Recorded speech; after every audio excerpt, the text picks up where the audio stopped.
Bonjour à tous, alors je vous propose pour ce cours du mardi 28 avril d'aborder un nouveau chapitre, ce sera le dernier chapitre de mécanique, M7, l'étude des solides en rotation autour d'un axe fixe. Alors, cela clôture le thème de la mécanique. Je vais d'abord commencer par une bonne introduction qui va présenter le modèle de solide indéformable, parce que là on va s'écarter du modèle du point matériel. Tout ce qu'on a fait jusqu'à présent en mécanique concernait des théorèmes de la dynamique, de l'énergétique, des forces centrales par exemple, champ E, champ B appliqués à un point matériel. Là c'est fini. On va ici étudier un nouveau modèle, on va mettre en évidence donc, dans la partie introduction, hein, vraiment ici une très longue introduction on va dire, hein, voilà, à ce chapitre qui va permettre de faire la transition entre le point matériel et le solide indéformable. Voilà. Premier temps, il faut mettre en évidence voilà, ce modèle. Voilà. Donc premier temps, mettre en évidence le modèle du solide indéformable.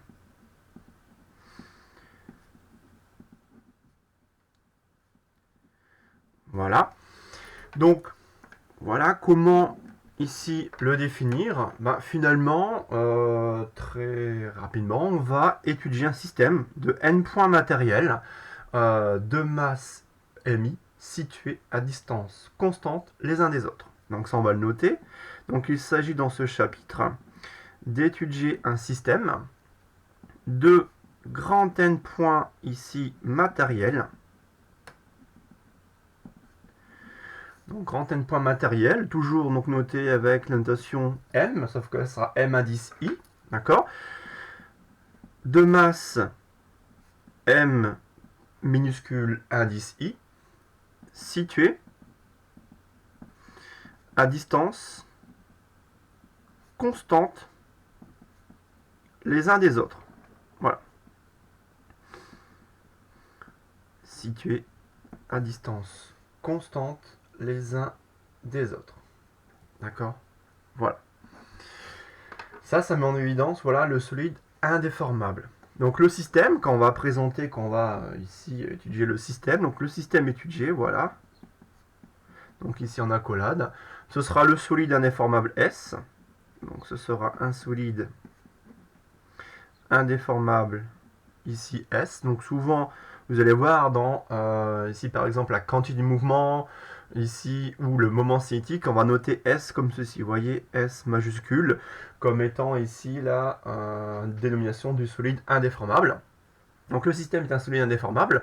C'est le cas d'une boule de billard. Voilà, je vais prendre l'exemple dans ce chapitre de la boule de billard qui représente vraiment bien ici un solide indéformable, ce qui n'est pas le cas d'un ressort. D'accord. Un ressort n'est pas un solide indéformable dans la mesure où un ressort peut être étiré ou comprimé. Voilà. Donc d'un point de vue notation, vous voyez un système de grand n points matériels mi, de masse petite mi, situés à distance constante les uns des autres. D'accord. Voilà. Donc, après avoir défini ici le modèle du solide indéformable, il faut être capable de différencier deux types de mouvements pour le solide indéformable. Vous les connaissez déjà, on en a déjà parlé ensemble en cours. Donc on va les rappeler. Donc deux types de mouvements pour le solide indéformable. En effet, il faut être capable de définir et distinguer les mouvements de translation et de rotation. Donc premier type de mouvement à savoir caractériser, voilà, le mouvement de translation d'un solide. Et d'ailleurs, vous le savez certainement, hein, dans cette translation, on distingue d'ailleurs les mouvements de translation rectilignes des mouvements de translation circulaires. Alors, comment définir un mouvement de translation? Je vous propose une définition ici. Voilà. Donc, on va considérer deux points AB d'un solide. Ces deux points vont former un segment AB, et on dira que le solide indéformable est en mouvement de translation si ce segment AB évolue parallèlement lui-même au cours du temps. C'est-à-dire que le vecteur AB est une constante vectorielle pour tout couple, ici AB, du solide S. Donc ça, on va le noter. Donc le solide indéformable est en mouvement de translation si tout segment AB, donc si tout segment AB lié à ce solide, voilà, évolue parallèlement à lui-même, au cours du temps,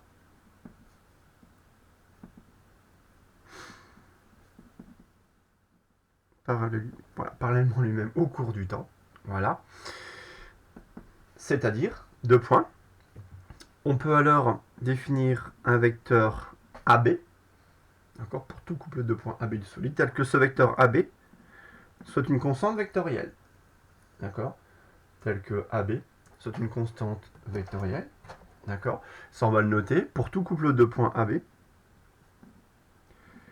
pour tout couple de points ici AB,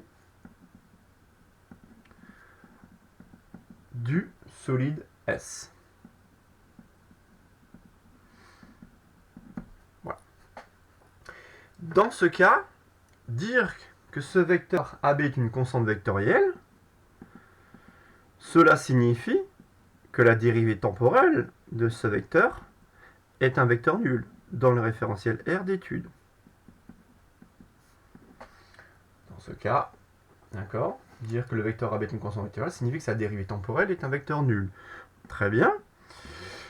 Par la relation de Chasles, on va introduire l'origine O du repère. Donc ça revient à dériver par rapport au temps. Quel vecteur? La somme AO plus OB. D'accord. Autrement dit, on va garder la dérivée temporelle de OB dans le membre de gauche. Donc on dérivée temporelle du vecteur OB. On fait passer la dérivée temporelle du vecteur AO dans le membre de droite, qui va nous donner la dérivée temporelle du vecteur OA dans le membre de droite. Et là, vous devez reconnaître finalement, voilà, ici, dans le référentiel R, de repère ici d'origine O, il apparaît la vitesse du point B dans R et la vitesse du point A dans R. Donc, ce qui signifie, finalement, que pour tout couple AB du point, AB du solide S, la vitesse du point B dans R est égale à la vitesse du point A dans R. Ce qu'il faut retenir, d'accord, vous le savez peut-être déjà, c'est que tous les points d'un solide en translation possèdent le même vecteur vitesse, celui du centre de masse. Donc, ce qu'il faut retenir, voilà, c'est que tous les points d'un solide en translation possèdent le même vecteur vitesse,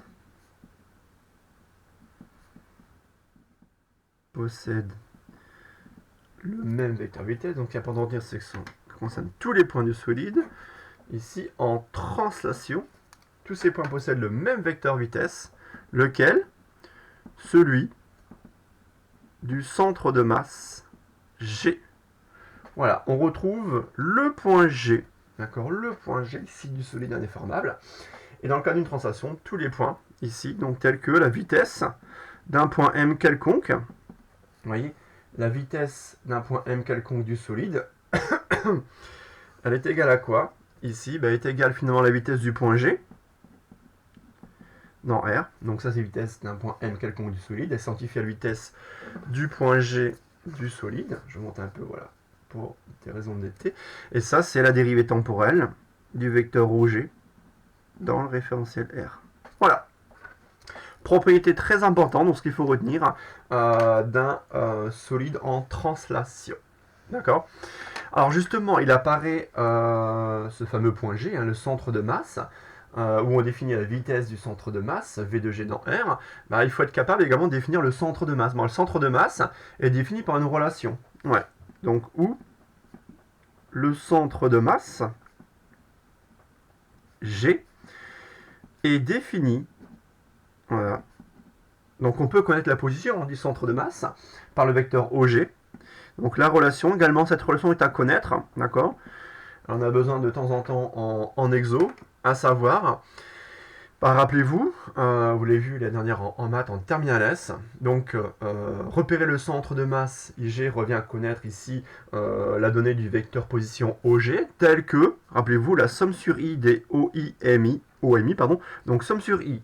Alors j'ai N points matériels, donc somme sur I allant de 1 à N. Hein. J'ai N points matériels pour un solide indéformable, situé à distance constante les uns des autres, donc somme sur I des MI OMI.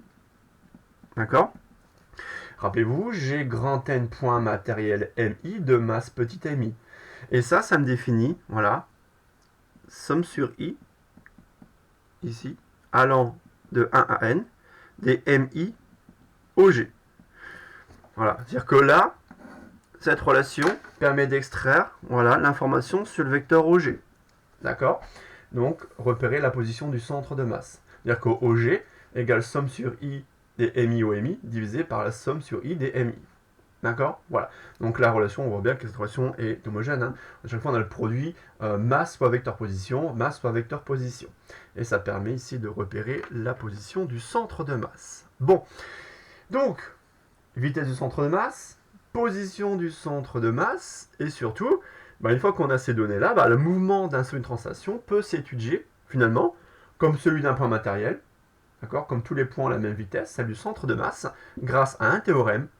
Ce sera le théorème du centre de masse. Donc le mouvement de translation d'un solide ne va pas s'étudier grâce à un PFD, grâce à un principe fondamental de la dynamique pour un point matériel, mais grâce à son analogue, le théorème du centre de masse.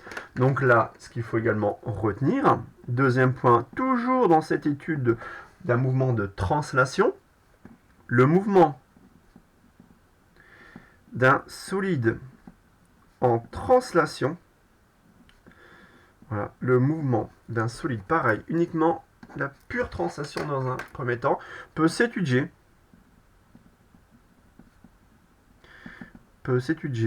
comme celui d'un point matériel, d'accord, ça vous le savez faire, mais ce point matériel, ce n'est pas n'importe lequel, celui du centre de masse,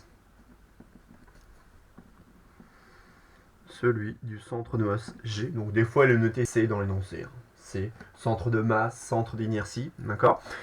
Et le théorème qui permet d'étudier le mouvement de translation d'un solide, c'est le théorème du centre de masse. Grâce au théorème du centre de masse. Alors là, pareil, en exo, j'écris une fois, deux fois, troisième fois, ça ira, hein, d'accord. Théorème du centre de masse, voilà, TCM. Alors le théorème du centre de masse, qu'est-ce qu'il nous dit? Il nous dit que la dérivée, voilà, du vecteur quantique mouvement. Faites attention ici, entre parenthèses, il serait faux d'écrire M. Jusqu'à présent, on avait noté la dérivée temporelle. Ouais, dérivée temporelle du vecteur quantique mouvement du point matériel M. Là, c'est faux. C'est la dérivée temporelle du vecteur quantique mouvement du solide S. Hein. Vous voyez, je change de couleur pour bien faire apparaître le S qui apparaît au début. Vous voyez S, c'est le solide indéformable. Hein. Ici, S majuscule. Là, c'est pareil, d'accord? Même ici, même relation, ce qui va changer, c'est le système étudié, hein, solide indéformable, constitué de n points matériels, situés à distance constante les uns des autres. La masse, c'est pas la masse du point matériel M, ni celle du point MI, c'est la masse du solide S. Donc, je vais marquer M indice S, pour que ce soit clair. L'accélération, ne sera pas l'accélération du point M, ni celle de MI, mais c'est l'accélération ici du point G. D'accord? Vous avez tout compris, l'accélération du point G dans R. Et voici la formulation du théorème du centre de masse. À gauche, on dérive la quantité de mouvement du solide S indéformable. À droite, la masse totale du solide fois l'accélération du point G, égale, ça c'est classique, la résultante des forces extérieures s'appliquant sur le solide. D'accord? Voilà. Solide indéformable. Bon. Et là, toujours dans ce mouvement de translation, une fois qu'on s'est doté de l'outil pour l'étude du mouvement de translation, il faut distinguer deux cas. Ouais. Donc il faut alors distinguer deux cas.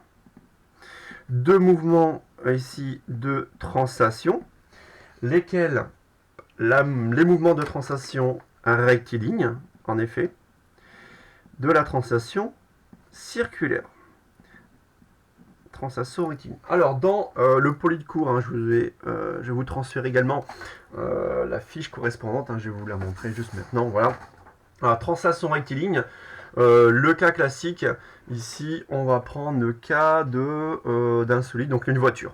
Voilà, une voiture, voilà comme ceci, qui met en évidence ce mouvement de translation rectiligne d'un solide indéformable. Alors, qu'est-ce qu'on remarque?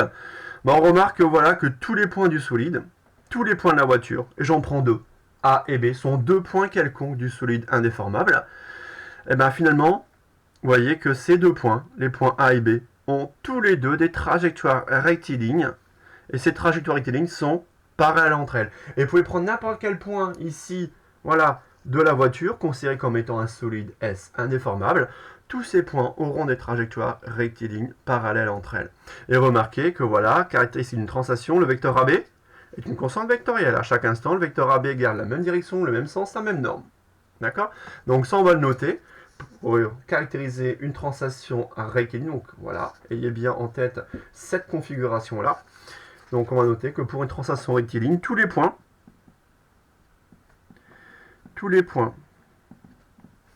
de la voiture ont des trajectoires rectilignes. Tous les points de la voiture ont des trajectoires ici rectilignes. Voilà. Parallèles entre elles. Parallèles entre elles, voilà. Hop. Donc tous les points ont des trajectoires rectilignes parallèles entre elles dans le cas d'une translation rectiligne. Et à ne pas confondre, d'accord, avec la translation circulaire.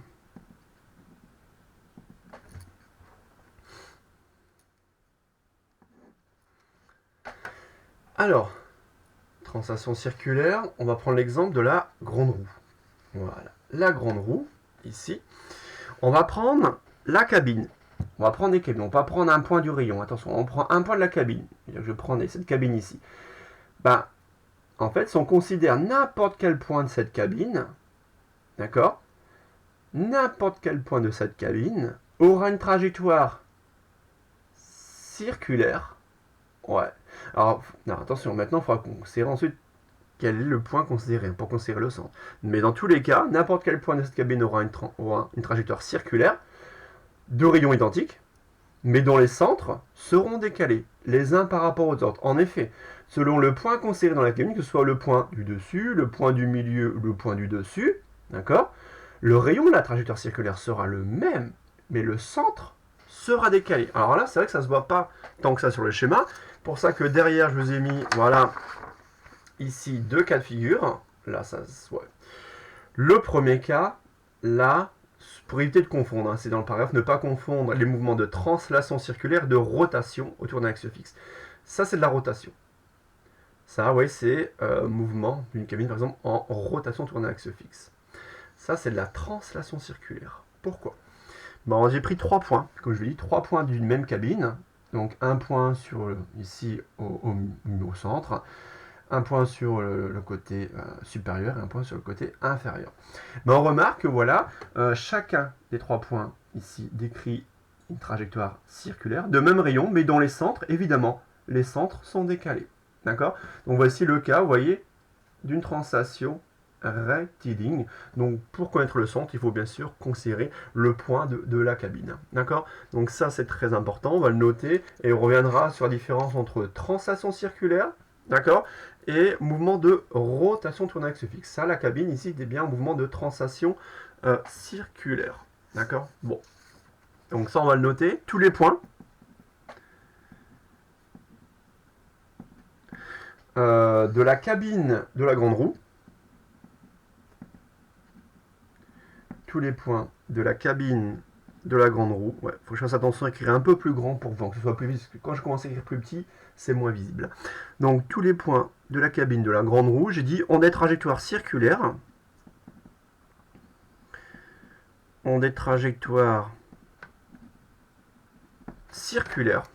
voilà, dans le cas d'une translation circulaire, c'est logique, de même rayon, ouais, mais dont les centres sont décalés les uns par rapport aux autres.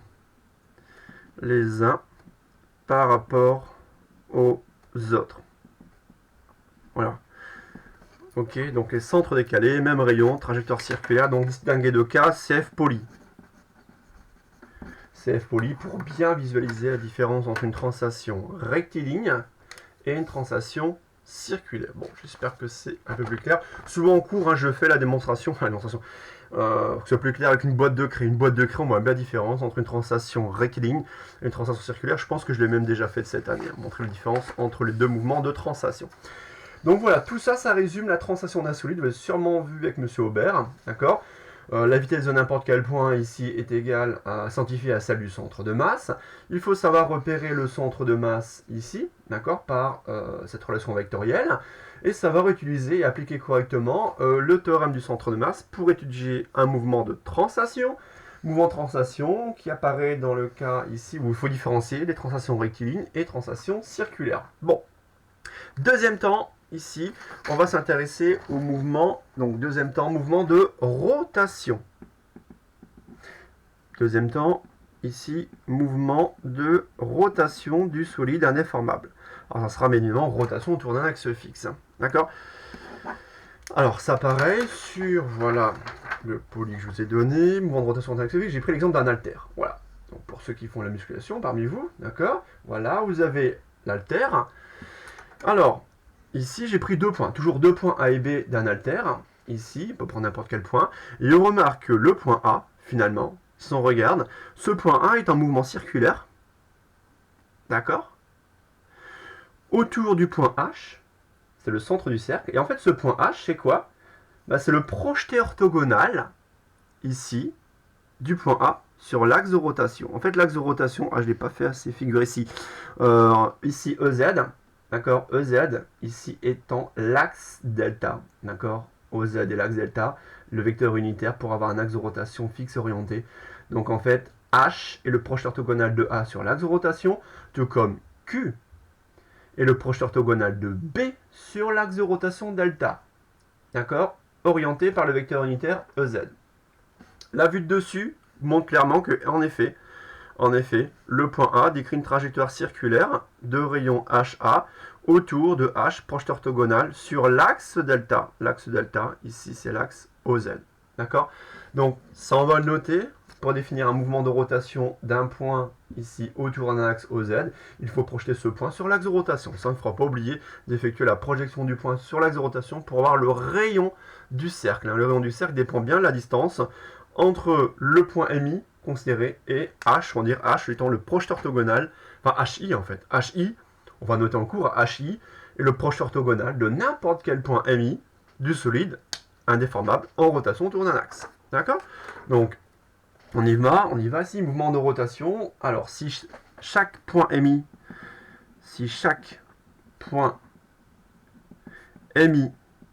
du solide S est en mouvement circulaire,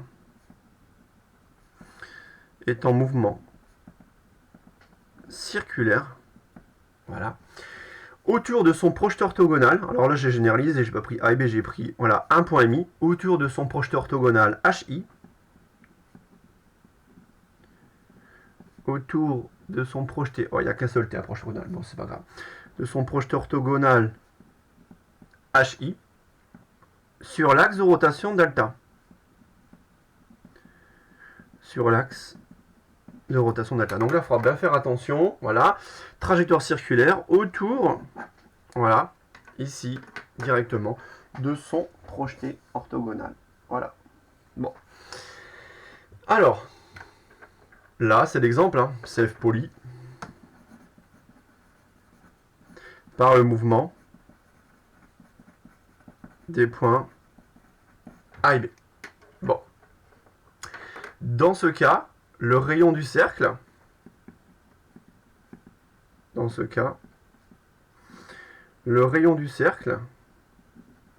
ici, dépend de la distance.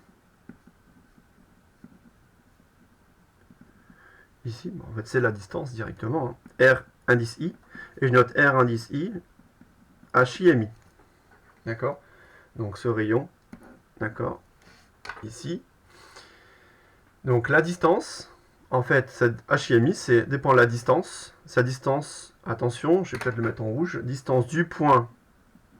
En fait, c'est la distance du point MI, considéré, à l'axe de rotation delta. à l'axe de rotation delta. Donc en fait, quand on va parler de RI, sa distance HIMI, c'est la distance du point MI à l'axe de rotation delta. Alors ce qu'il faut savoir également, c'est quand on a un mouvement de rotation, tous les points MI du solide possèdent la même vitesse angulaire de rotation. θ.I pour chaque point MI est identique. Et on va noter θ point tout simplement. Il n'y aura plus d'indice I pour la vitesse angulaire de rotation. Je rappelle, θ point en radians par seconde, c'est la vitesse angulaire de rotation. Mais par contre, la vitesse instantanée sera d'autant plus grande que le point MI considéré est loin de l'axe de rotation. Donc ça, on va le rappeler également. Tous les points ici, MI,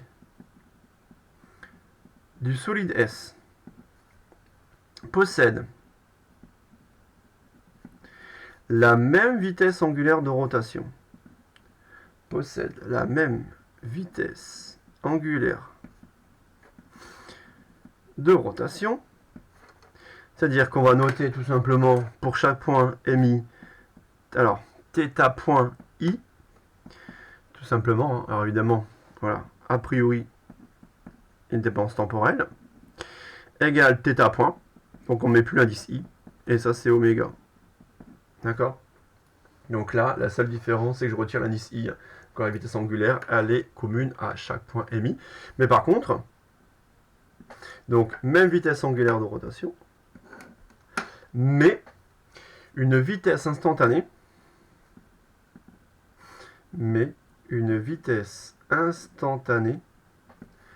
ça faut le savoir, d'autant plus grande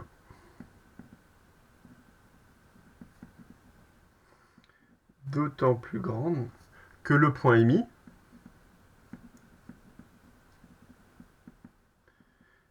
est éloigné de l'axe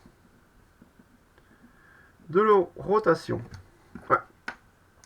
Ça également, vous l'avez déjà vu, donc l'axe de rotation delta ici. En effet, rappelez-vous, la vitesse instantanée d'un point MI, dans cette configuration-là, un mouvement circulaire autour d'un point HI de rayon RI égale HIMI, ça c'est la dérivée temporelle du vecteur position OMI. Et ça donne quoi?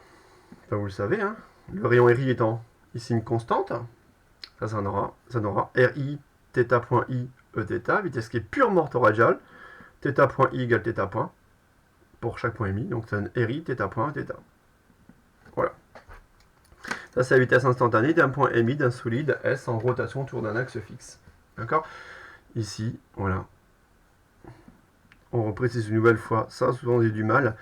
RI, distance du point MI à l'axe de rotation. D'accord? Voilà. Ou HI, on va le noter une nouvelle fois, et le projeter avec un seul T, orthogonal, ici, du point MI sur l'axe delta. Voilà. Alors évidemment, si vous placez votre masse sur l'axe de rotation, sa vitesse instantanée sera nulle. D'accord? Parce que RI sera égal à 0. Et là, le théorème pour étudier un mouvement de rotation d'un solide autour d'un axe fixe, bah, ça sera le théorème du moment cinétique scalaire, parce qu'en fait l'axe ici d'étude est tout trouvé, hein, c'est l'axe delta, c'est l'axe de rotation. Donc ce qu'il faut retenir également, voilà, pour ce mouvement de rotation, on aura terminé avec cette étude ici, enfin cette introduction, pardon, le mouvement d'un solide en rotation autour d'un axe fixe delta, donc j'insiste sur la rotation autour d'un axe fixe delta, s'étudie grâce au théorème du moment cinétique scalaire.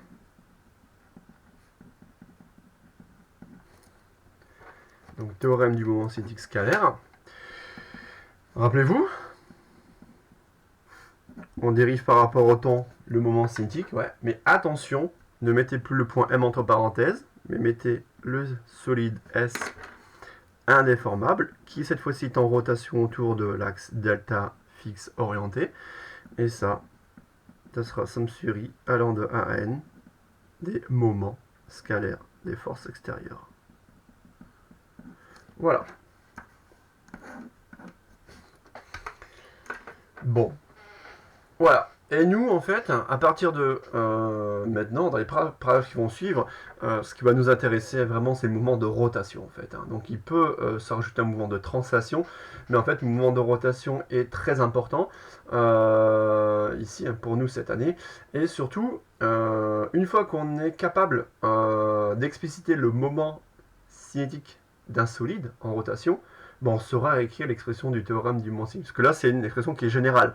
Il faut savoir que, en fait, pour un solide en rotation, ici, hein, le moment cinétique, d'accord, L delta de S, en fait, il est proportionnel à la vitesse angulaire de rotation θ point.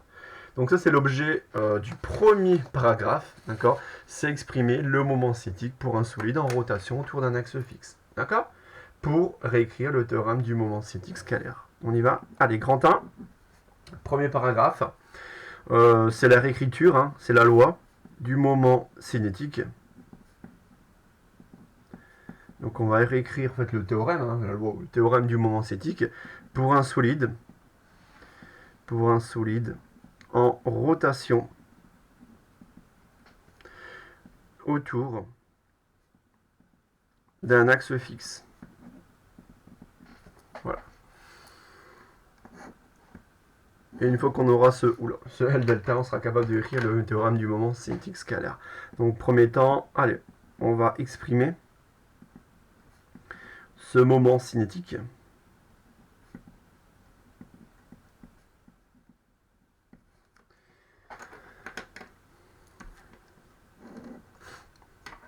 Alors pour ce faire, on va prendre l'exemple d'un solide indéformable, quelconque.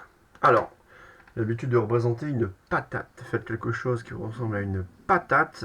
D'accord. Voilà, voici une belle patate. Et cette belle patate est un solide S, supposé être indéformable. D'accord. En rotation autour d'un axe fixe delta. Et je vais faire apparaître, vous voyez, arbitrairement l'axe de rotation comme ceci. Ce qu'il faut pour cet axe de rotation delta, il faut qu'il soit, ici, il faut une origine O. Il faut l'orienter par un vecteur unitaire. Je place ici E delta arbitrairement, d'accord. Et voici mon solide S indéformable, en rotation autour de l'axe delta. En rotation, donc je vais faire apparaître également, mettre un peu de couleur, une vitesse ici angulaire de rotation, oméga de t, égale θ point de t. D'accord, vitesse angulaire de rotation du solide S indéformable, qui est la même pour chaque point MI du solide. Voilà, autour de cet axe fixe, et je vais considérer, voilà, un point MI quelconque. Voici ici, voilà, ce point MI. Voilà. Et ce point MI, dans le cas du mouvement de rotation de S autour de delta, ce point MI, en fait, il adopte une trajectoire circulaire autour, enfin, centrée sur HI. Donc je vais faire apparaître, voilà, arbitrairement le point HI ici. Voilà, voici HI. Ça sera le centre du cercle. Donc j'aurai une trajectoire circulaire centrée sur HI. On essaie de faire ça proprement. Ouais, bon. Voilà, à peu près comme ceci. Et je vais noter, en fait, ça sera gamma I. Gamma I, ce sera la trajectoire circulaire de centre HI d'un point quelconque MI du solide S indéformable en rotation autour de delta. D'accord? Donc, on y va. C'est une démonstration, donc ici, on la rédige complètement. Donc, le système ici étudié comme précédemment, on va reprendre un solide S indéformable. Donc, un solide S. Donc, on va noter à l'écrit ce que j'ai dit à l'oral. Indéformable en rotation autour ici d'un axe fixe orienté, delta. Autour d'un axe fixe orienté delta à la vitesse angulaire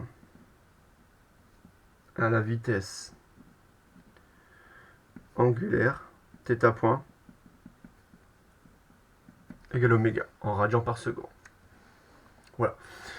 Rappelons également qu'on modélise, on est dans le modèle ici. On va modéliser ce solide par un ensemble discret de n points matériels. Donc on modélise le solide S par un ensemble discret. Voilà, un ensemble discret. Donc en fait, il faudra faire ici une somme discrète pour les grandeurs cinématiques associées de n points matériels. De n points matériels. Alors, MI. De masse M indice I. Repéré en coordonnées cylindriques. Ouais, regardez ici le schéma. La cote Z, ici, représente l'axe OZ étant confondu avec l'axe de rotation delta. Donc ici, on sera en repérage cylindrique. Voilà. Repérage cylindrique d'axe. Ici, l'axe OZ confondu avec l'axe de rotation delta. Voilà. Donc ça, on le note une fois dans le cours, une fois pour toutes. D'accord, on ne va pas l'écrire à chaque fois, c'est assez long. Toutes les hypothèses d'études. C'est-à-dire que finalement, voilà, le point émis, donc un point émis quelconque du solide S, a pour coordonnées, je vous rappelle, cylindrique, RI, θi, ZI. RI, θi, ZI. Bon. Et, rappelez-vous, chaque point émis du solide est en mouvement circulaire. Voilà. Donc, ce qu'on va rappeler également, c'est que chaque point émis du solide S est en mouvement ou adopte, une trajectoire circulaire, trop tard, autour de son projeté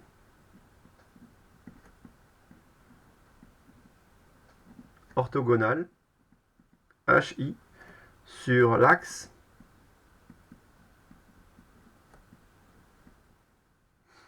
de rotation à la vitesse instantanée. Alors cette vitesse instantanée, rappelez-vous, la vitesse d'un point émis, elle sera quoi? Elle sera RI θ point Eθ. D'accord? Puisque tous les points émis ont la même vitesse angulaire de rotation, θ point I égale θ. D'accord? RI, moi je vais pas mettre dépenses temporelles, pardon. RI θ point Eθ. Bon. Voici, les présentations sont faites, donc là on place le contexte. D'accord? Voilà. Ensuite, qu'est-ce qu'on va faire? Il faut évaluer. Il faut évaluer le moment cinétique du solide S. Alors, pour évaluer le moment cinétique du solide S, on va d'abord évaluer le moment cinétique, ici, d'un point MI, par rapport, ici, à un point O quelconque, donc par rapport au point O. C'est-à-dire que première étape, on va évaluer le moment cinétique de ce point MI par rapport au point O. Une fois qu'on aura ce moment cinétique vectoriel, on en déduit le moment cinétique par rapport à l'axe delta, effectuant sa projection scalaire sur l'axe delta. Et une fois qu'on aura le moment scalaire du point MI donc par rapport à l'axe delta, on en déduira le moment cinétique du solide S par sommation, d'accord, par sommation discrète, donc une somme sur I allant de 1 à n, des moments cinétiques scalaires de chaque point MI. D'accord? Donc, première étape, on y va, on évalue le moment cinétique du point MI. Donc, première étape, on évalue le moment cinétique du point MI repéré par ses coordonnées. Bon, j'ai déjà mis, c'est pas grave, je suis lancé. RI, θi, ZI par rapport au point fixe. O par rapport au point fixe O. C'est-à-dire que j'évalue quelle quantité? J'évalue cette quantité-là. C'est bien d'accord. Dans R. Le moment cinétique par rapport au point O fixe du point matériel MI. Par définition, c'est le produit vectoriel OMI par MI V de MI. D'accord? Ça, c'est quoi? Vecteur position. Attention, attention, attention, ne dites surtout pas oh, RIER plus θ I E θ plus ZI E Z. Non, il n'y a pas de θ E θ, je vous rappelle. Donc là, faites attention ici. Vous mettez du RI selon R, vous mettez 0 selon θ, pas de θ I E θ, surtout pas. Et là, vous mettez un ZI. D'accord? Vectoriel MI fois la vitesse instantanée. La vitesse instantanée, ici, elle est comment? Elle est purement orthoradiale. Donc ici, 0. RI θ point 0. Ok.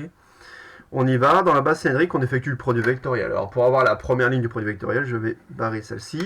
Et j'effectue 0 fois 0. Ça fait 0 moins ceci. Ah, donc là, j'aurai une première contribution radiale en moins MI, ZI, RI, θ point. D'accord? Voilà. Donc, moins MI, ZI, RI, θ point. Pour avoir la contribution ici, selon E d'état, je barre ceci. Ici, je vais redescendre. Voilà, RI, 0. Donc, j'aurai 0 moins 0. J'aurai 0 selon E d'état. Selon EZ, qu'est-ce qu'on aura selon EZ? Je barre ici selon EZ. J'effectue le produit vectoriel, donc le déterminant directement. Donc, j'aurai MI, RI carré. Ah, alors, j'aurai MI, RI carré fois θ point. Voilà. Donc deux composantes, radiale et selon l'axe de rotation, pour le moment cinétique par rapport au point O fixe du point MI, un point quelconque du solide S indéformable. D'accord? Voilà pour ce moment cinétique, un moment cinétique vectoriel. Maintenant, on en déduit le moment cinétique du point M, non pas par rapport au point O fixe, mais par rapport, à l'axe de rotation, on va souligner, à l'axe de rotation delta. D'accord? Donc, on y va, ça je le garde ici sous la main. Et ce qu'il faut ensuite, c'est, dans un deuxième temps, évaluer. Voilà. On évalue. Cette fois-ci, le moment cinétique du point, pareil, MI, cette fois-ci, par rapport à l'axe de rotation delta. Donc cette fois-ci, je ne suis pas centré, par rapport à l'axe de rotation delta. Donc là, attention, les notations vont changer. Ce ne sera plus du L0 de MI, mais du L delta de MI dans R. Et ça, cette grandeur scalaire, c'est la projection du vecteur précédent selon l'axe delta. Donc ça, c'est le vecteur L0 MI dans R, scalaire E delta, projection scalaire. Et là, quand je projette selon E delta, c'est projeté selon EZ. E delta, c'est vecteur unitaire EZ. Donc il me reste uniquement la composante selon EZ. Donc il va me rester MI, RI carré, θ point. D'accord? Voilà. Une fois qu'on a évalué le moment cinétique d'un point quelconque émis du solide par rapport à l'axe delta, on en déduit le moment cinétique scalaire du solide S indéformable modélisé par un ensemble discret de n points matériels. Donc pour passer du L delta de MI à L delta de S étant le solide S indéformable, on a vu une somme discrète. D'accord? Donc, troisième temps, on en déduit quoi? On en déduit le moment cinétique, ici, scalaire. Attention, cette fois-ci, du solide indéformable.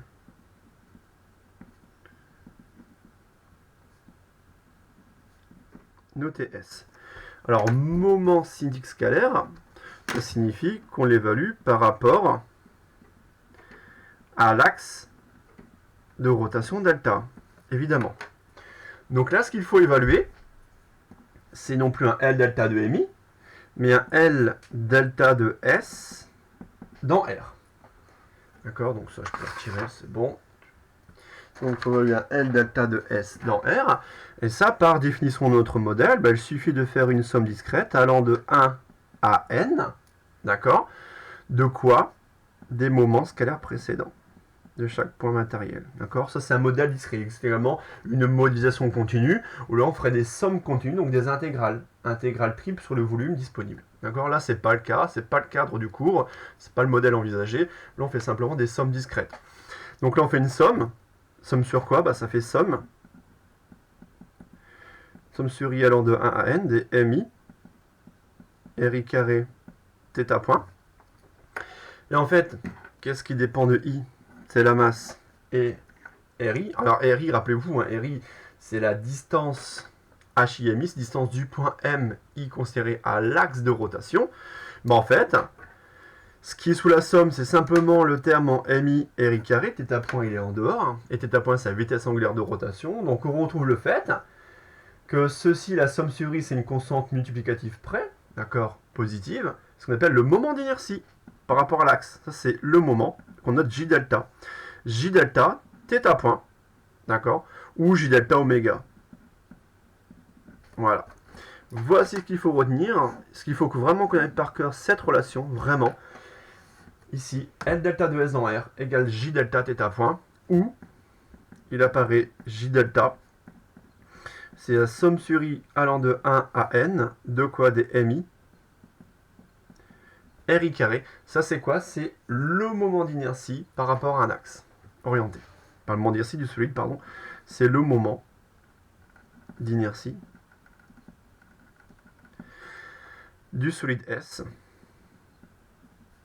indéformable, en rotation, autour de l'axe delta, d'accord, par rapport à un axe, à un seul axe ici cette année, d'accord, en physique, donc par rapport à l'axe orienté delta.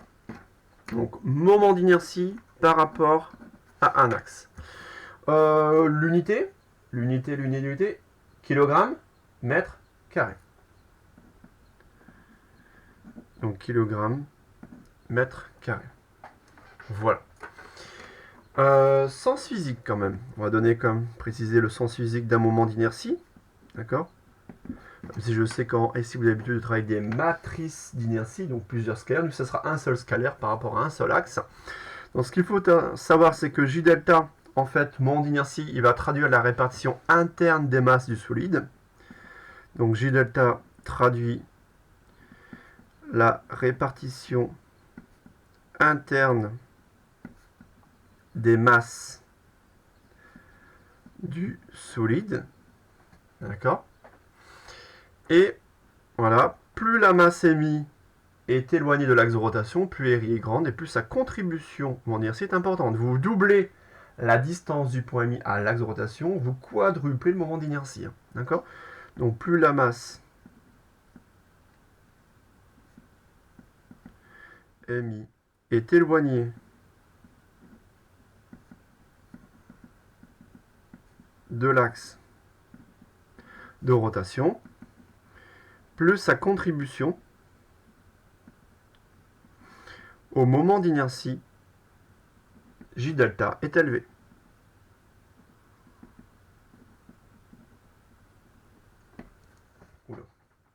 Est élevée. D'accord? Voilà. Mais surtout, la relation L delta de S égale J delta θ point. D'accord? Ensuite, ces J delta, on va vous les donner. On va vous donner pour des solides homogènes. Donc en fait, ce seront des données, d'accord, dans l'énoncé, de moments d'inertie pour des solides homogènes.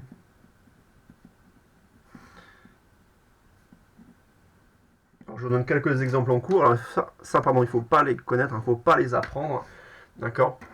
Apprenez surtout, retenez surtout L delta égale J delta θ point, J delta somme sur i des mi ri carré. Donnez 4 exemples, d'accord, qui reviennent souvent en TD, en exo. L'exemple d'un cylindre vide de rayon R, d'accord. Donc on aura le cylindre plein de rayon R juste après. Cylindre vide, le J delta, si on définit l'axe de rotation delta, égale mr carré. Un cylindre plein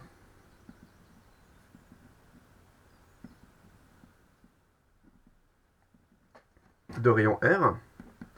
Alors l'axe delta, c'est l'axe, hein, c'est l'axe du cylindre. Ici, J delta, ce sera 1 demi de mr carré. 1 demi de mr carré.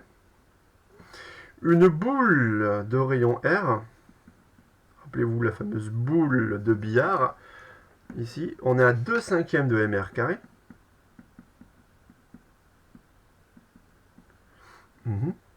Et une barre de longueur L. Ici. Barre de longueur L. Ici.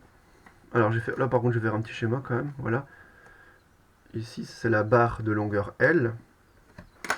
Alors, selon que vous placez votre axe, enfin, selon l'endroit de l'axe de rotation delta, qu'il soit ici ou ici, au centre de la tige, d'accord, on aura deux expressions. Dans ce premier cas où l'axe de rotation est à une extrémité de la barre, avec J delta ici, on aura un J delta qui sera égal à 1/12 de ml carré. Dans le cas où l'axe de rotation delta prime est au centre d'une barre de longueur L, le J delta prime, toujours par rapport à un axe, cet axe delta prime, ça sera 1/3, et non plus 1/12, mais 1/3 de ml carré. D'accord. Là, ne les apprenez surtout pas, hein, ne cherchez pas non plus à les retrouver, c'est hors programme. D'accord. Nous, ils seront donnés dans l'énoncé pour pouvoir ici les utiliser. D'accord. Voilà. Bah ça c'est bien, hein. C'est très bien parce qu'une fois que vous avez le moment cinétique scalaire, on peut réécrire le théorème du moment cinétique. D'accord. Donc deuxième temps, énoncé du TMC. Bon, je vais remonter, pardon. Du TMC scalaire. Donc deuxième temps. Voilà, là on peut énoncer le théorème du moment cinétique scalaire. Alors, sous quelle forme? Bah, avec ici, pour un solide S, pareil, hein, je vais pas renoter à chaque fois, mais le solide S indéformable en rotation autour d'un axe fixe delta. Donc, avec ici, je rappelle, juste rappeler ça, L delta de S dans R, pardon, égale J delta θ point. D'accord. Le théorème du moment cinétique scalaire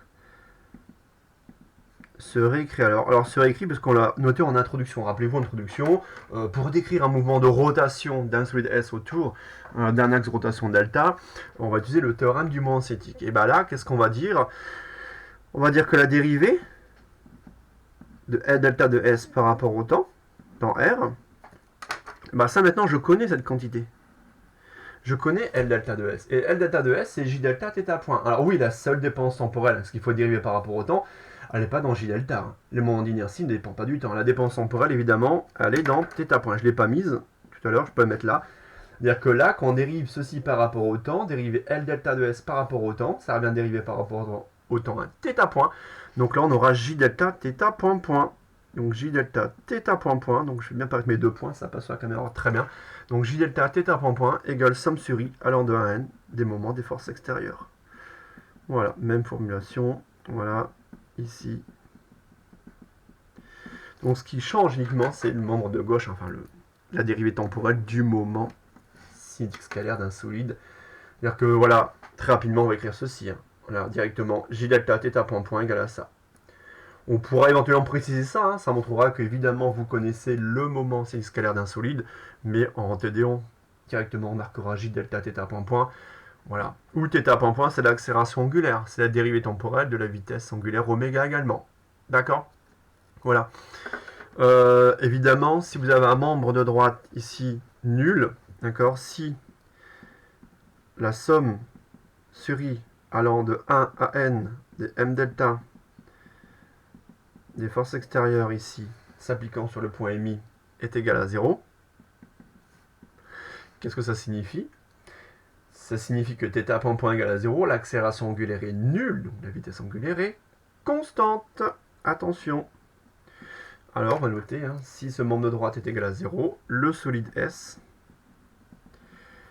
indéformable, d'accord, tourne à vitesse angulaire constante. Hein. Tourne à vitesse angulaire constante autour de l'axe delta. Autour de l'axe delta. Voilà. Tombez pas dans le piège. Voilà. Bon. Alors ça, vous voyez, bon, rien de neuf. rien de neuf, parce que finalement, cette expression du théorème du moment cinétique scalaire, finalement, la seule chose qui change, c'est le moment cinétique du solide S. Et surtout, il y a un formalisme qui est analogue aussi bien pour la translation que pour la rotation, qu'on peut mettre en évidence dans un troisième temps. Voilà, des analogies. Voilà, mettre en évidence ces analogies entre les mouvements de translation et de rotation. En effet, voilà, on peut séparer ici en deux. Voilà, directement. On va faire ici deux colonnes. En effet, un solide ici, S indéformable. Allez, on va prendre en translation. On va prendre rectiligne. D'accord, translation rectiligne. Selon un axe. Allez, faisons simple. Selon un axe OX. Voilà, premier cas de figure.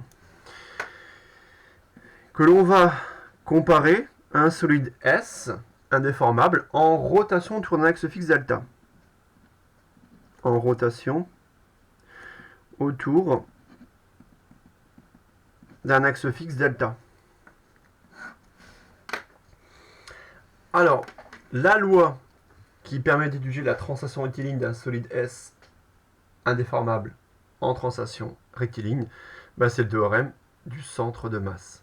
D'accord? Donc le théorème du centre de masse, directement, selon l'axe OX, donc qu'est-ce qu'on aura? On aura simplement l'accélération ici hein, du point G selon l'axe OX. Donc on aura M, alors ça sera la masse M du solide, donc ça sera M indice S hein, pour la masse du solide, d'accord, fois, alors après, bon si l'énoncé note M la masse du solide, on met pas indice S, là c'est simplement en cours pour faire différence entre M, MI et la masse du solide, d'accord, la masse du solide c'est la masse totale, fois l'accélération, X point point point, X point point, pardon, G du centre de masse, et ça, bah, c'est la résultante des forces extérieures. Alors, je peux garder une notation vectorielle, à condition de faire une projection scalaire selon EX. Donc scalaire EX. Voilà. Donc ça, c'est le théorème du centre de masse, d'accord, selon l'axe OX. Bon, voici. Bon. Alors que pour un solide en rotation autour de l'axe fixe, dès qu'il y a rotation, forcément, ça sera le théorème du moment cinétique scalaire. Donc là, on aura J delta, θ point point, θ point point, ici, égale somme sur I, allant de 1 à n. Alors pour conserver une certaine analogie, je vais basculer en moment vectoriel par rapport à O. D'accord. Petite subtilité. Je ne prends pas le m delta, je prends le moment vectoriel, ouais, à condition de projeter selon delta. Ok. Bah ça me permet de faire des analogies. Ouais. Est-ce que tout le monde voit que finalement, l'accélération linéaire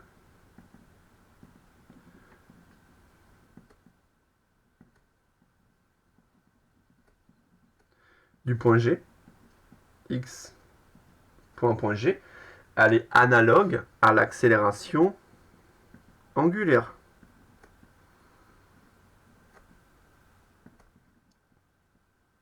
Θ point point. D'accord? Analogue. Est-ce que tu me vois que là, les forces extérieures projetées selon EX, donc on a les forces extérieures projetées selon l'axe OX, et ben en rotation, qu'est-ce qu'on retrouve? On retrouve le moment des forces. Donc on ne trouve pas les forces, on retrouve le moment des forces, pareil, extérieures, projetées, donc ce sont des moments projetés, selon l'axe de rotation, delta.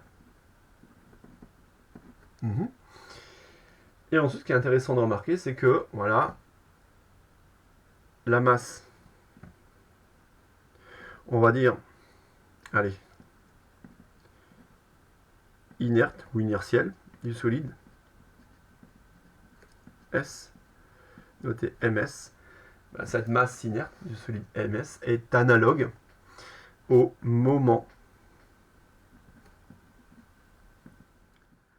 d'inertie J delta Rappelez-vous, J delta par définition, somme sur I et MI RI carré.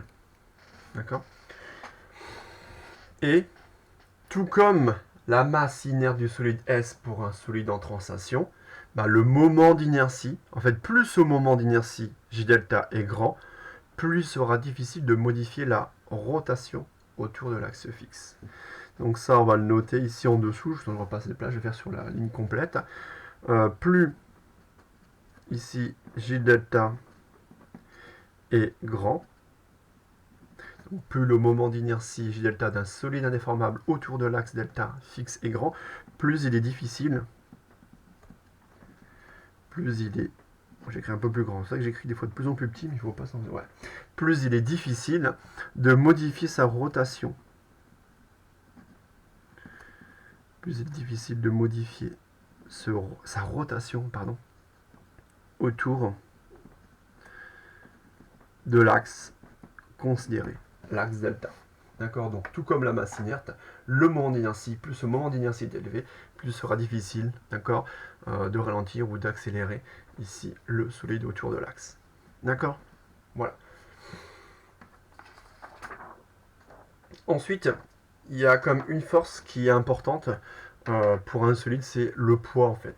Le poids reviendra sans cesse, hein, mais sachez que le poids, finalement, le poids s'applique. Alors si je reprends mon schéma, ici, très important, si je reprends mon schéma, le poids en fait s'applique en chaque point émis du solide infernal. C'est-à-dire que voilà, je peux faire apparaître un très grand nombre de points émis, voilà, et en chaque point émis, bah, il apparaît ici le poids, le poids, le poids, le poids, le poids, vertical, descendant, d'accord, même direction, même sens et même norme. Et là, ce qu'il faudrait évaluer finalement, c'est le moment du poids du solide S. D'accord. Sachant que le poids, on va noter qu'il s'applique en chaque point émis, le poids, on va l'annoncer par I. Hein. PI égale MIG. Alors G, bien sûr, G une constante vectorielle, évidemment, champ de pesanteur terrestre. Ici, voilà, supposé uniforme. Donc G est une constante vectorielle. Une fois que vous avez calculé le poids qui s'applique en chaque point émis, vous pouvez estimer le moment par rapport au point O fixe, hein, donc un moment vectoriel, du poids du solide. D'accord?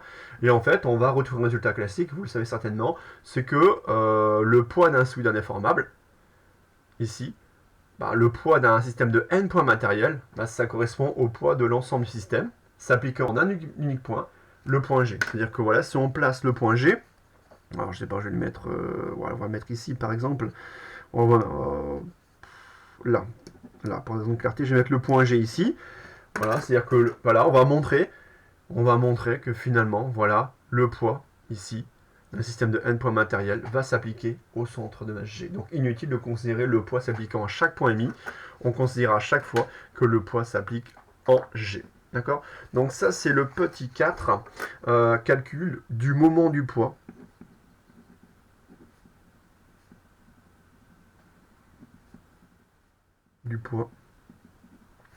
D'un solide indéformable.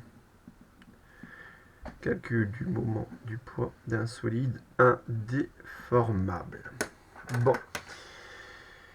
Bon, c'est pas très long, d'accord, mais c'est une démonstration qu'il faut savoir refaire, classique. Donc le poids, ce qu'on a dit à l'oral, hein, le poids. Alors on a noté par le vecteur force PI égale MIG, où MI c'est la masse du point MI considéré, s'applique en chaque point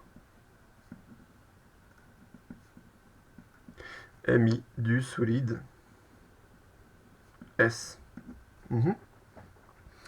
Et une fois qu'on a ça, on peut estimer le moment par rapport au point O fixe.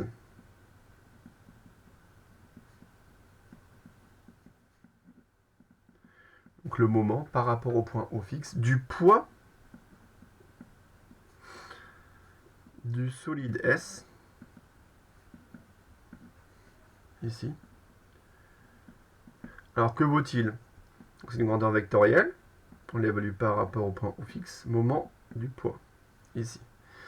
Alors, ce moment du poids, par définition, ici, pour le solide S, D'accord? On aura une somme sur I. Attention, un moment du poids du solide S. J'ai N points matériels, repérés par le vecteur position OMI. Et sur chaque point matériel MI s'applique le poids PI égale MIG. D'accord, oui, là je suis un peu plus rapide pour évaluer le moment du poids par rapport au point O fixe. Ok. Qu'est-ce que je peux faire? Alors, j'ai une somme sur I. Hop, la masse MI apparaît ici. Pourquoi faire ça? Parce que regardez, je vais isoler somme sur I allant de 1 à N des MI au MI vectoriel G. Ah, bah ça on l'a vu en introduction. Cette somme vectorielle des MI au MI, ça définit la position du centre de masse G à un facteur MI près. Ça c'est quoi? Ça, ce que j'ai mis entre parenthèses, bah ça c'est la somme sur I allant de 1 à N des MI au G. Ouais, j'oublie pas le produit vectoriel par G. Ouais. Et somme sur I des MI, bah tiens c'est quoi ça? La somme de toutes les masses ici individuelles de chaque point MI du solide indéformable. Bah ça c'est la masse totale, hein. C'est la masse du solide S, donc c'est noté MS, d'accord? Voilà. MS au G, vectoriel G. Ouais. Bon, et là, ça c'est OG, vectoriel, MS, G. Voilà.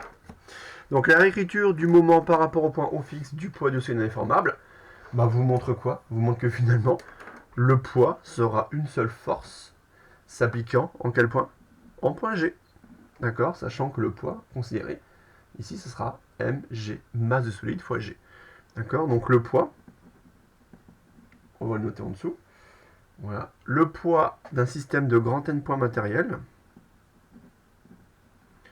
le poids d'un système de grand N points matériel MI de masse petit mi correspond au poids de l'ensemble du système s'appliquant où? Au centre de masse. Donc maintenant, on prendra pour acquis, d'accord, le poids s'applique au point G. Et le moment par rapport au haut sera égal à OG vectoriel masse du solide fois G. D'accord? Donc ça, il faut également retenir, d'accord? Savoir évaluer le moment par rapport au point O du poids du solide OG vectoriel MSG. D'accord? Voilà. Alors, je regarde 1h07. Bon, ça va encore. Bon. Je vous rappelle, hein, là pareil, hein, j'adopte un rythme assez rapide, hein, c'est dense, hein, d'accord? C'est-à-dire que vous pouvez me mettre sur pause, ralentir la vidéo, ou l'accélérer, ça passe vite, vous pouvez accélérer ou ralentir la vidéo sur YouTube, hein, vous pouvez le faire. Hein. C'est un facteur, donc soit c'est 0,75, hein, soit c'est 1,25 de mémoire. D'accord, voilà, et reprendre si possible hein, cette vidéo si vraiment faire une coupure si on avait assez. Bon, moi je continue d'avancer hein, sur ce cours parce que j'ai pas suffisamment de quoi faire en exo. Et puis sur les forces centrales, bon, je pense qu'on a déjà fait pas mal pendant les vacances, même avant les vacances, on a fait tous les exos TD. J'ai corrigé pas mal d'exos, donc moi, bon, cette séance d'aujourd'hui, ça permettra de bien avancer en cours, hein, d'accord? Voilà, c'est le dernier chapitre de méca, après on va attaquer la thermo. Alors, cinquième temps, j'aimerais bien pour terminer avec vous aujourd'hui, attaquer les couples de force. Voilà. Attaquer les couples de force et également ce qu'on appelle la liaison pivot. Voilà. Voilà, donc c'est vraiment aujourd'hui, voilà, c'est peut-être, on va dire, je sais pas, ça sera 2 heures, mais 1h30, 1h3/4 de cours intense sur, voilà, la mécanique du solide, d'accord, d'un point de vue introduction. Après, ça sera des exemples, pendule pesant, pendule de torsion, exo, là on pourra faire plus d'exemples, mais il faut vraiment introduire le formalisme sur 2 grosses heures de cours. Après, ça ira mieux, je pense. Alors, couple de force, un couple, c'est un système de force, bon, au minimum 2 pour couple, hein, mais il faut savoir que c'est, voilà, on peut avoir ici plusieurs forces comme étant un système de force, hein. Et ça, ces couples de force, on rencontre dans de nombreux domaines, hein, notamment ici, hein, et vous avez certainement parlé des liaisons pivots entre rotor et stator. Donc pour moi, c'est l'occasion de revenir dessus, hein. sur ces couples de force, c'est des liaisons pivots et liaisons pivots parfaites. Donc rappelez-vous les actions exercées par le stator sur le rotor, les actions radiales et tangentielles. D'accord. On reprend ça ensemble rapidement pour que voilà, on ait le même vocabulaire. Donc définition déjà d'un couple de force. Donc définition d'un couple de force. Donc là je vais peut-être également faire je ferai un petit exo sur la couple de force quand même. Allez, on va faire ça. Donc définition. Voilà, à connaître hein, quand même. Un couple de force. Un couple de force est un système de force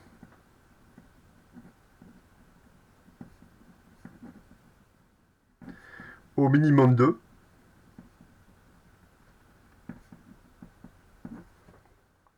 dont, alors, deux conditions. Première condition, un système de force est un couple de force si la résultante F est nulle.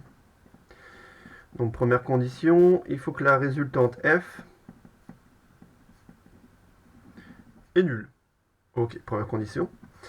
Deuxième condition pour un couple de force, il faut que le moment résultant en un point,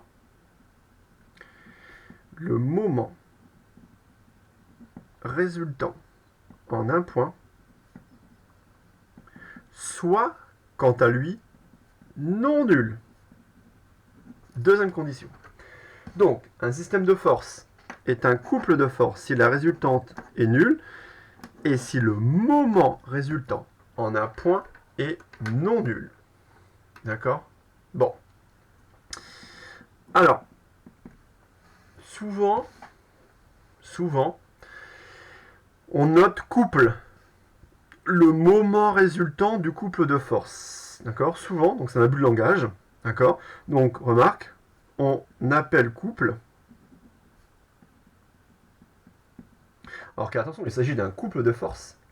Un système de force, un couple de force, si la résultante F est nulle, c'est le moment résultant en un point et non nul. En fait, on appelle couple, d'accord, c'est un but de langage, ici le moment, cette quantité-là, précédente, le moment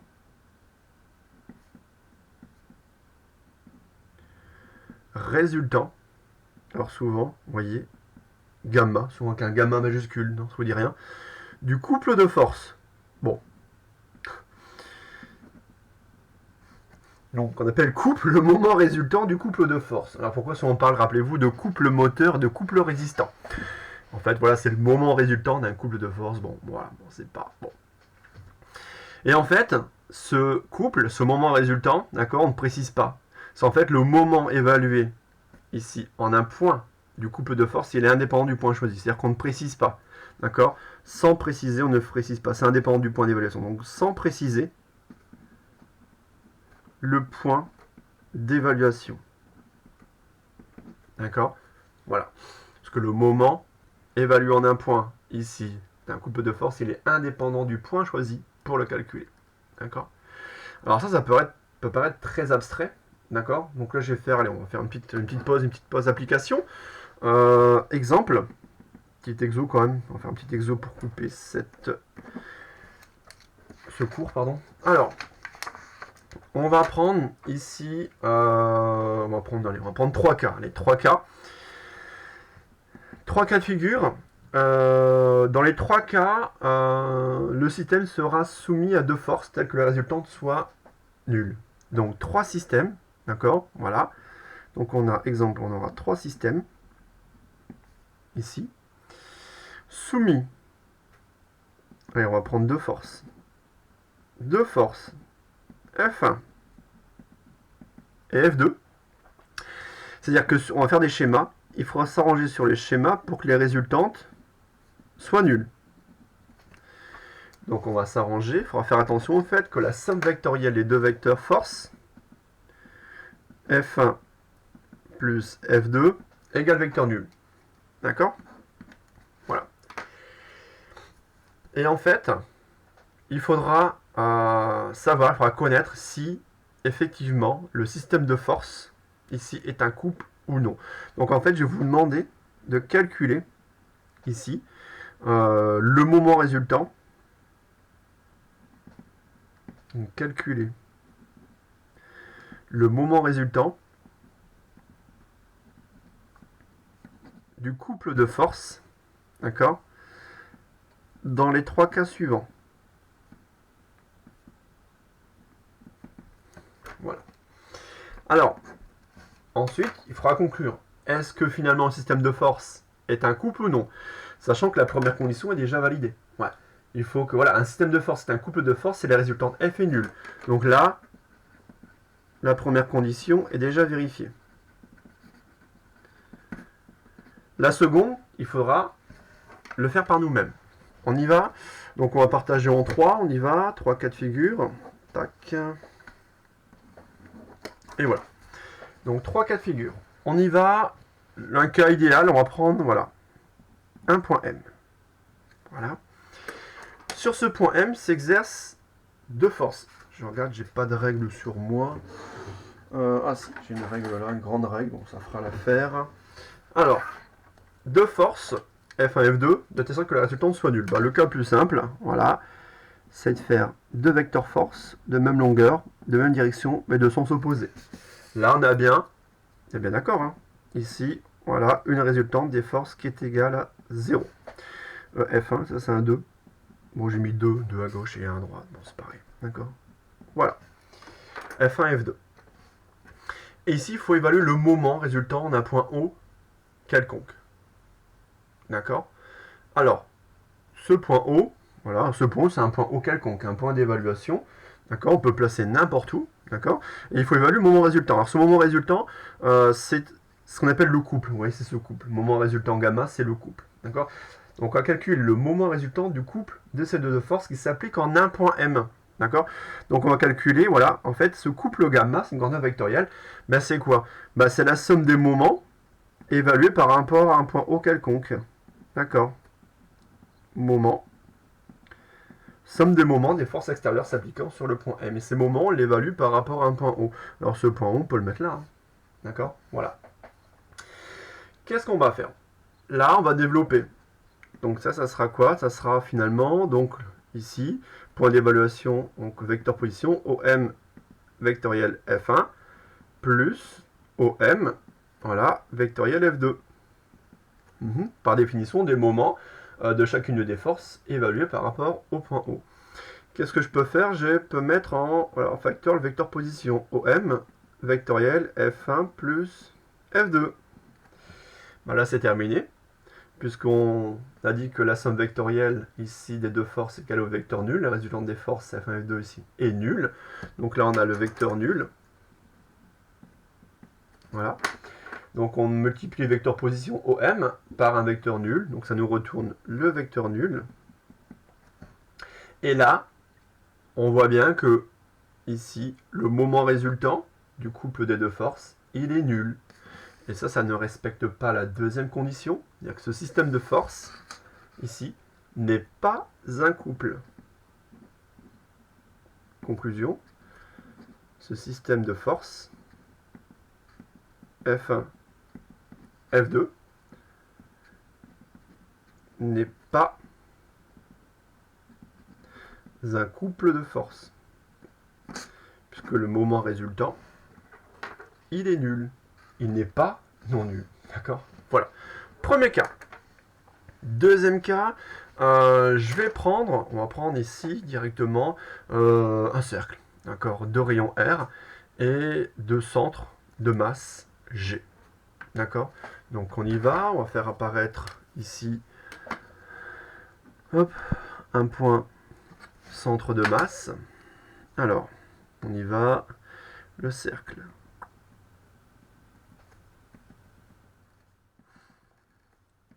On se concentre pour faire le cercle. Bon, ouais, pas terrible. Hein. Là, ça sera mieux comme ceci. D'accord? Et je vais faire apparaître mes deux points, M1 et M2, selon le diamètre. Voilà. Tel que G, M1 et M2 soient alignés. Bon, j'ai mis ici. Donc là, eh bien d'accord, ce n'est plus le modèle du point matériel, mais c'est ici, voilà. On a un cercle de centre G et de rayon R. Voilà. Je place, j'ai dit, M1 à droite, M2 à gauche. Voilà. On a ici un rayon R. et de force. Donc pareil, je vais reprendre 2 cm et 2 cm. Voilà, donc deux forces qui s'appliquent. Donc F2 s'applique en M2, donc c'est un point du cercle, hein, d'accord. Et F1 s'applique en M1. Voilà, diamétralement opposé. C'est-à-dire que GM1 égale GM2 égale à R. Un rayon. Même chose, la résultante des forces est nulle, donc la première condition elle est réunie, mais par contre il faut évaluer le couple, donc le moment résultant. Donc par définition, pareil, si je reprends un point O quelconque, ici, donc je peux reprendre ici, voilà, on a un point O, voilà. Donc le moment par rapport à O de F1 plus le moment par rapport à O de F2, par définition, alors F1, attention, c'est plus un point matériel, c'est 2 points du cercle, d'accord. Donc on aura OM1 vectoriel F1, F1 s'applique en M1, F2 s'applique en M2, d'accord. Voilà, une fois que j'ai ça, qu'est-ce que je peux faire? Ici, F1 plus F2 égale vecteur nul. Donc je peux factoriser par exemple par F1. C'est-à-dire qu'on aura quoi? On aura OM1, d'accord, vectoriel F1, d'accord, sauf que OM2 vectoriel F2 avec F2 égale moins F1. Donc on aura moins OM2. Ouais. OM1 moins OM2, c'est quel vecteur ça? C'est le vecteur M2M1. OM1 moins M2, en effet, raison de Chasles, M2M1 c'est M2O plus OM1, ça fait OM1 moins OM2. Vectoriel F1. D'accord? Pareil, hein, quelle que soit la position du point O, hein, quel que soit mon point d'évaluation choisi. On retrouve bien la propriété précédente que j'ai dit hein, tout à l'heure. Hein, le couple est indépendant ici hein, du point d'évaluation choisi.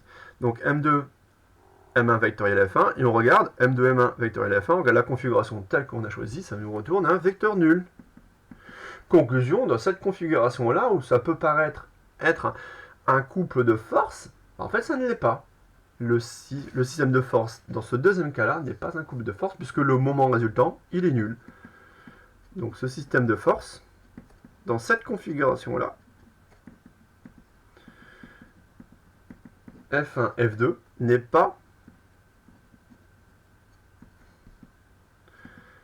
un couple de force. Voilà. Troisième configuration, je vous promets, c'est la bonne. On va reprendre voilà, le cercle de centre G et de rayon R. Allez, sans se tromper en une fois. Oh là là là, j'aurais dû faire les pointillés d'abord. Vous me pardonnez mon cercle, d'accord? Oh là là, je peux pas laisser ça. Je vais hop, modifier le centre. Hop, on va mettre ici. Allez, tac. Ça ira. Ça ira, ça ira. Voilà, le point G. Alors, même configuration, un cercle. Ça, c'est un cercle. Hein. D'accord? Vous connaissez mes cercles. C'est l'allure d'un cercle. De centre G et de rayon R. Cette fois-ci, les forces, je n'ai plus les appliquer comme ceci. Mes points M1, M2, je vais les mettre ici. M1, M2. Et regardez bien cette configuration particulière. Vous l'avez peut-être déjà rencontré des gens ici. Bah, en M1, s'applique F1. Alors, j'ai pris la règle. Là, je fais, voilà. Comme ceci. Et là, en fait, pour avoir un couple de force, il faut que j'applique une force F2 en M2. D'accord? De même direction. De sens opposé. Alors, la même norme, à peu près, on y est. F2. Voilà. Ça, c'est un couple de force. Vous voyez la différence entre ça et ça. Ça, système F1 F2 n'est pas un couple de force. Ici, on a un couple de force. Puisque le moment résultant, ici, on a un point O quelconque, sera non nul. D'accord? Pareil, je place O n'importe où. On évalue gamma, d'accord, le moment résultant du couple. Donc ça sera OM1 vectoriel F1 plus OM2 vectoriel F2. Ça ne change pas. D'accord? Ce qui ne change pas non plus, c'est que l'on aura toujours OM1 moins OM2 vectoriel F1. Ce qui ne change pas non plus, c'est qu'on aura M2, M1 vectoriel F1. Ça ne change pas non plus. Et là, M1, M2, vectoriel F1. Dans ce cas particulier, vous voyez que là, le produit vectoriel ne sera pas nul, au contraire, il sera maximal. Donc là, différent de 0. Et là, on y est. D'accord? Là, tout le monde voit M1, M2, perpendiculaire à F1. Et là, on est dans la bonne configuration. D'accord? Le système de force F1 et F2 est ici un couple de force. Là, on y est. On a effectivement un couple de force dans la mesure où la résultante des forces est bien nulle et le moment résultant en un point, il est non nul. D'accord? Et là, ça permet en fait de définir les couples. On appelle les couples moteurs et les couples résistants. C'est lié en fait à gamma finalement. D'accord? C'est-à-dire que quand on fait ici le bilan des actions mécaniques extérieures, on réécrit le TMC scalaire. D'accord? Et on suppose que le solide n'est soumis qu'à un couple de forces, d'accord, de moment résultant gamma. D'accord? Donc là, petit b à la suite. Voilà, ça permet de revenir sur une notion très importante. La notion ici de couple moteur et de couple résistant. Notion de couple moteur et de couple résistant. Bon, en fait, il suffit de réécrire le TMC scalaire. Donc on va écrire le théorème du moment cinétique par rapport à l'axe de rotation delta. Qu'est-ce qu'il dit? Il dit que la dérivée temporelle du moment cinétique scalaire du solide S dans R, ça c'est J delta θ point point. Et ça c'est gamma. Voilà, ce fameux gamma majuscule. Attention, hein, si le solide, d'accord, si le solide S n'est soumis ici qu'à un couple de force. Voilà, on a un couple de force de moment résultant gamma.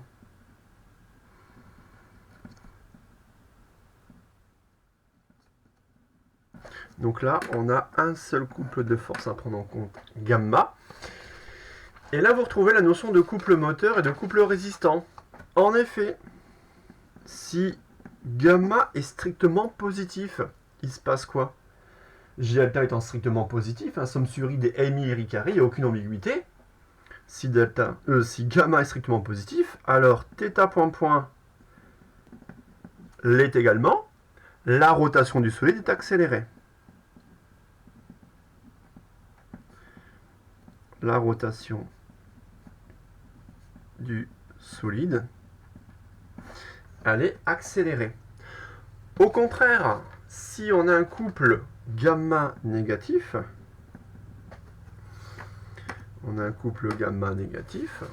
qu'est-ce qui se passe? θ point point négatif. Dans ce cas-là, la rotation du solide, elle est décélérée, elle est freinée. Alors, j'ai pas noté, pardon. Premier cas de figure, on parle de couple moteur, rotation du solide est accélérée. Deuxième cas de figure, rotation du solide est freinée, c'est un couple résistant. Voilà, rotation du solide accélérée, freinée, couple moteur, couple résistant. D'accord? Voilà.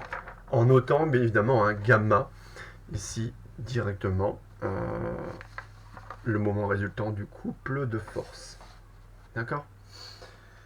Bon. Alors, je regarde. 1h30, ouais, c'est déjà bien. D'accord? Ensuite, évidemment, une fois qu'on a défini ça, d'accord, les couples de force, notion de couple moteur, couple résistant, d'accord, c'est les notions de liaison pivot parfaite, d'accord, également l'exemple du pendule pesant. D'accord, c'est ce que je ferai dans une prochaine vidéo. Là, je pense qu'on est déjà à 1h30 de cours, c'est déjà pas mal, d'accord. Ensuite, je vais voir si j'ai mon vidéo en live directement, on fera un exo de révision sur les forces centrales, d'accord, type ENAC par exemple. D'accord? Donc voilà pour moi aujourd'hui, pour cette introduction au cours mécanique du solide. D'accord? où on a déjà posé pas mal de formalismes. La prochaine séance, hein, on va revenir sur cette notion de liaison pivot parfaite, l'étude du pendule pesant, d'accord? C'est l'analogue du pendule simple en mécanique du solide, d'accord? Voilà, c'est du bon pour moi aujourd'hui. À tout de suite.